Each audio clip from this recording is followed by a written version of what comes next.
இப்போ நிறைய பேர் என்கிட்ட வாட்ஸ்அப்பில் கேட்குறது கூட ஃபோட்டோவை வச்சு எப்படி சாமி வசியம் பண்ணுறது, என்கிட்ட பிரிஞ்சுட்டாங்க, ரொம்ப தூரத்தில் இருக்காங்க, ஃபோட்டோ மட்டும்தான் என்கிட்ட இருக்குது அப்படின்னு கேட்குறீங்க.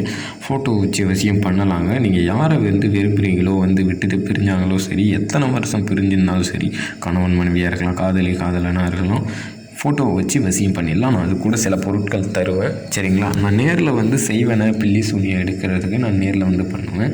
வசியம் அந்த மாதிரினாக்கா நான் கொரியரில் தான் அனுப்பிச்சி விட்டுட்ருக்கேன் எல்லாருமே கேட்குறதுக்கு, சரிங்களா? வசிய மையம் மூலயமா அந்த ஃபோட்டோவை வச்சு பண்ணி சூப்பராக சிறப்பாக பண்ணிடலாம், சரிங்களா? எத்தனை வருஷம் பிரிஞ்சிருந்தாலும் சரி, எந்த வழியில் பிரிஞ்சிருந்தாலும் சரி, நீங்கள் தான் அவங்கள வசியம் பண்ணிங்கன்னு தெரியாத அளவுக்கு அவங்கக்கிட்ட வசியமாவாங்க, சரிங்களா?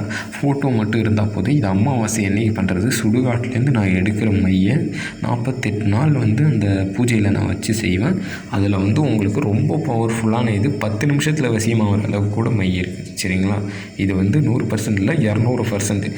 கால் பண்ணுங்கள், டீட்டெயிலாக பேசுவோம் யாருக்கு செய்யணும்னு.